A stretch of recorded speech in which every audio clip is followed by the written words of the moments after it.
Eduardo Urnequian, presidente y alma mater de Corporación América, gracias por recibirnos. ¿Qué tal? ¿Qué recuerdos tiene de la niñez, por ejemplo? Tengo recuerdos muy agradables de la niñez, a pesar de que el periodo que me tocó vivir, la década del 30, se mencionaba o se decía que era una época de crisis.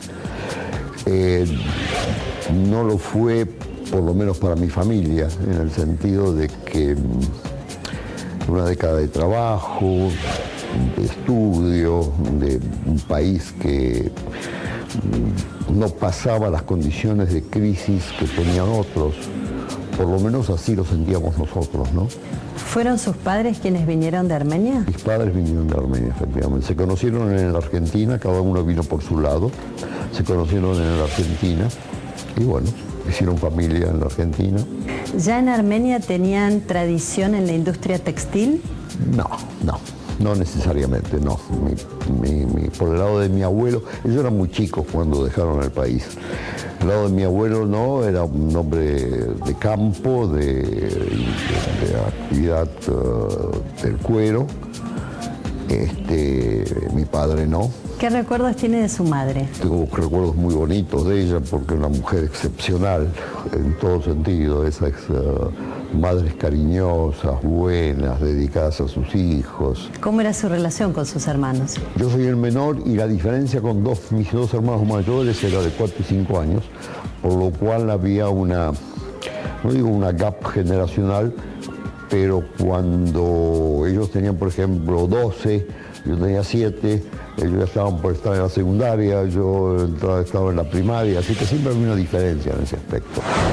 ¿Cuál fue su primer trabajo? Me acuerdo que fue un 30 de noviembre. Le dije a mi padre que había terminado de estudiar. ¿Y qué va a hacer mi hijo? Me dice, porque me decía, cuando él quería mantener distancia, me decía, ¿qué va a hacer mi hijo? Y digo, mira, le digo, lo voy a pensar hasta marzo, voy a ver qué hago, y después en marzo voy a decir. Y entonces él me dijo, bueno, mijo, mientras usted piensa qué va a hacer hasta marzo, mañana venga a la empresa a trabajar. Y así empecé a trabajar. Pero empecé a trabajar en el taller, en la fábrica, a limpiar el piso, a barrer, a hacer peón. ¿Cómo fue esa primera experiencia laboral? Fue dura porque no me dio el privilegio de hijo. Yo era uno más que estaba allí trabajando a las órdenes de, en esa época se le llamaba capataz, el encargado, el jefe de la planta, le decían capataz. Y bueno, y el capataz me trataba como uno más, y tenía que poner etiquetas y hacer el embalaje y controlar la mercadería y todas esas cosas.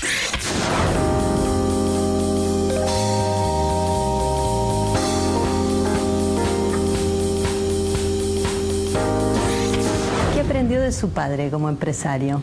Aprendí algo que creo que me quedó. Cuando de golpe venía y había una pequeña fiesta en casa, que él tomaba cerveza o mandaba a tomar cerveza o cosas por el estilo, o hacer una fiesta, era porque algo le iba mal o le había ido mal.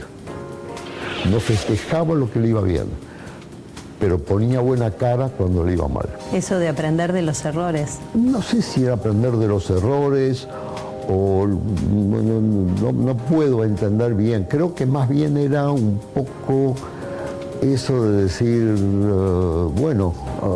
con el frente, a luchar más, ahora hay que redoblar el esfuerzo. ¿Por qué sectores de la empresa tuvo experiencia en esos primeros pasos profesionales? Era en la época posguerra. Y en la posguerra la Argentina vivió un periodo de desarrollo y de expansión económica muy fuerte. Había que tener en cuenta que Europa estaba totalmente destruida y los planes que se pusieron en marcha para desarrollar Europa pasaban inevitablemente por la demanda de los productos argentinos. Por lo cual la pequeña, mediana industria creció fuertemente. Y en ese marco de crecimiento quedaban áreas en la industria, en la actividad de mi padre, que estaban un poco desprotegidas. Y es ahí donde yo empecé a trabajar fuertemente. ¿Por ejemplo? Te puedo decir, por ejemplo, nosotros habíamos empezado en esa época, empezó con una fábrica que era de hilo de coser, por ejemplo, pero luego se expande al área más textil, o sea, producción de telas, hilados. Él comenzó a ser un fuerte productor de hilados. O sea, en la integración, en la verticalización de su actividad, él empezó con la parte final, que era hacer el hilo de coser y todo ese tipo de productos industriales. Pero luego fue un paso hacia atrás, o sea, hacer el hilado. Cuando él se dedicó a hacer el hilado, a hacer la parte del hilado, dejó como secundario lo otro, y es ahí donde entré yo y lo expandí. ¿Detectó en esa época profesional algunas habilidades particulares que después marcarían su clave en el desarrollo empresario? Ya del primer momento me interesaban, yo diría, tres cosas. Primero, la productividad. Era un enloquecido de la productividad. El segundo era la eficiencia. Pero enloquecido de la eficiencia. Medía los pasos, trataba de que todo el mundo caminara lo menos posible, hiciera el recorrido más corto para poder lograr algo, por ejemplo. Y el tercero era la comunicación. Las cosas, las tres me nacieron muy espontáneamente. O como resultado posiblemente también de la competencia que se vivía. ¿Llegaron a ver sus padres el desarrollo empresario que usted alcanzó? Sí, sin lugar a dudas. Sí.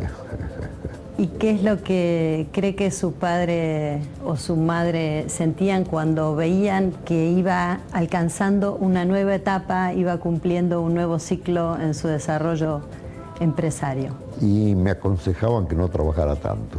No trabajes tanto. Ese es el consejo que me daban. Consejo unánime.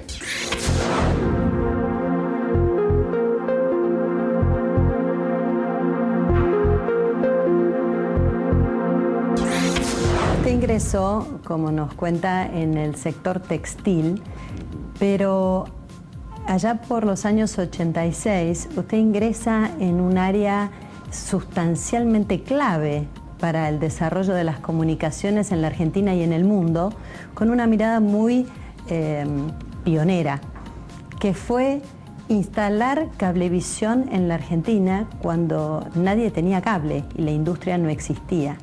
¿Cómo surge ese negocio de las comunicaciones? Yo compro el cable en octubre del año 82. Cuando ya se producen los hechos de las Malvinas y era irreversible la caída, o sea, la continuación del proceso político militar, era obvio que la Argentina iba a explotar las ansias que ya guardaba en su seno, que es el concepto de libertad, de conocimiento. La Argentina fue un país que durante toda su historia tuvo curiosidad de saber qué pasaba en el mundo, tuvo grandes contactos y contacto con el exterior. Hasta el año 81, 82 prácticamente en la Argentina había un solo canal de televisión en el interior, que era Canal 7. El canal 9, 11 y 13 estaban muy limitados a áreas geográficas, Capital Federal y algunas capitales de provincia. Ya en Estados Unidos y en Canadá el cable era un desarrollo visible, era obviamente ya gozar de 15, 20 canales que llegaban por un cable y que uno podía ver por vía satélite lo que estaba sucediendo acá. ¿A quién le compró el cable y en qué inversión lo realizó? El cable lo compré a un señor Garrido, que estaba en esa época, había cableado en la zona de la Lucila y que no le iba bien. Le fue muy mal, él no pudo sostener el negocio y yo me imaginé ya en ese momento el triunfo de Alfonsín, no me preguntes por qué. Digamos que haber sido radical toda mi vida, será por eso, no lo sé, pero vislumbraba el triunfo de Alfonsín y me imaginé que con el triunfo de Alfonsín las cosas se iban a cambiar mucho. ¿Cuánto pagó por ese cable? Poco lo vas a creer, pero no pagué nada. Lo pagué por las deudas, porque ese individuo ese día hacía ya 2, 3 meses que no le pagaba al personal. Y bueno, yo entré, no lo había visto siquiera en la empresa.